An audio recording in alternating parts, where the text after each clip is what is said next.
మీరు తులారాశిలో జన్మించారా?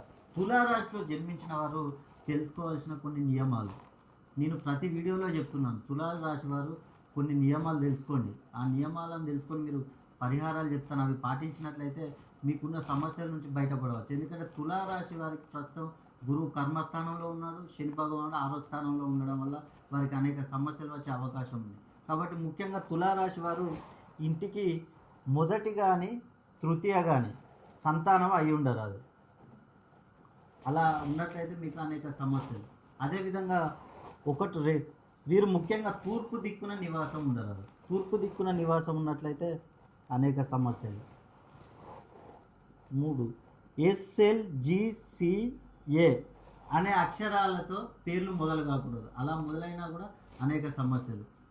వీరు సింహరాశి వారిని వివాహం చేసుకోకూడదు. సింహరాశి వారిని వివాహం చేసుకున్నా కూడా వీరికి అనేక ప్రాబ్లమ్సే.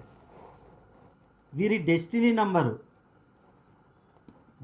నంబరు 1 కానీ 3 కానీ అయి ఉండరాదు. అలా అయినా కూడా అనేక సమస్యలు. ముఖ్యంగా తులారాశి వారికి ఇలాంటి సమస్యలు ఏర్పడుతూ ఉంటాయి. కాబట్టి మీకు కనుక ఈ సమస్యలు ఉన్నట్లయితే ఒక్కసారి నన్ను సంప్రదించండి, మీకు కొన్ని పరిహారాలు చెప్తాను. అదేవిధంగా తులారాశి వారు ముఖ్యంగా మహారాష్ట్రలోని కొల్హాపూర్ శ్రీ మహాలక్ష్మి అమ్మవారిని కనుక దర్శించుకున్నట్లయితే మీకు సమస్యల నుంచి బయటపడవచ్చు. అదేవిధంగా దుర్గాదేవిని ఆరాధించండి, మీకున్న సమస్యలు తొలగిపోతాయి.